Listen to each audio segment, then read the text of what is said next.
Welcome to Simply Storage Platforms, part of a series detailing various basic aspects of data storage. Platforms are the devices that actually store the data.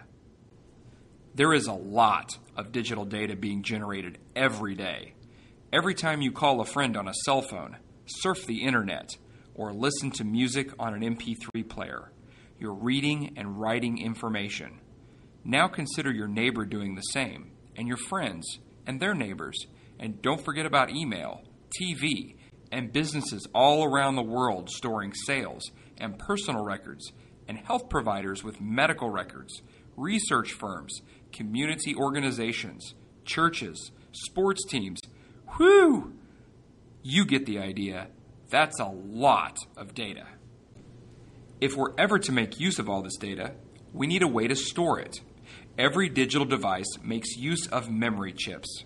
These are silicon wafers that can store data as bits. A bit can either be a 1 or a 0. They take the same amount of space. 8 bits are equal to 1 byte. How much actual data can a byte represent? Well, think of a byte being equal to 1 character, a letter on a page. To store an entire page of data, you would need as many bytes as there are letters on that page. Obviously, we need a lot of bytes. To make it easier to describe, about 1,000 bytes are referred to as kilobytes. About 1 million bytes become megabytes. And around 1 billion bytes equals 1 gigabyte. At these sizes, memory chips are no longer enough. It takes too many of them to store this much data. Enter the magnetic disk drive. Although newer chips, such as flash memory devices, are more efficient with their storage, the magnetic disk drive is still the most common data storage platform because it is both fast and capable of handling huge amounts of data. Current disk drives usually store many gigabytes of data. The newest ones can store a full terabyte.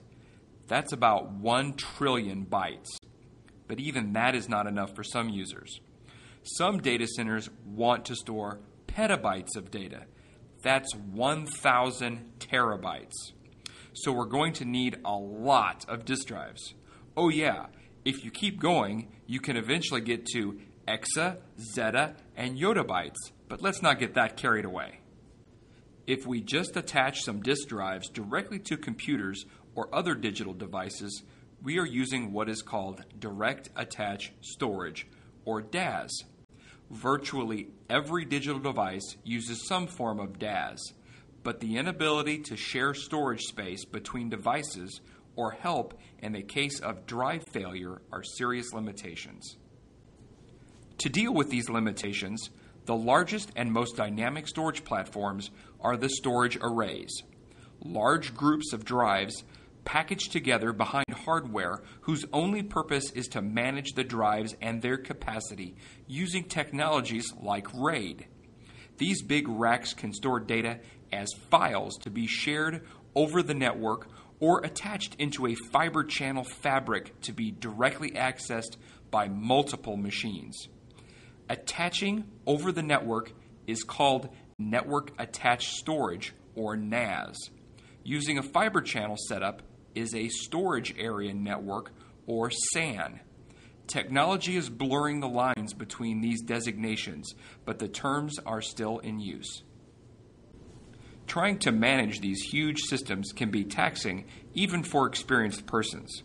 Thankfully, good storage systems come with software to help set up the system and perform common tasks.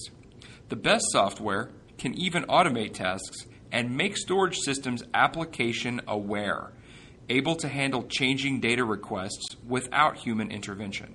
So storage platforms range from the smallest memory chips to the largest storage arrays. Their use is universal, but there are many different types and configurations to consider. And that is Simply Storage Platforms.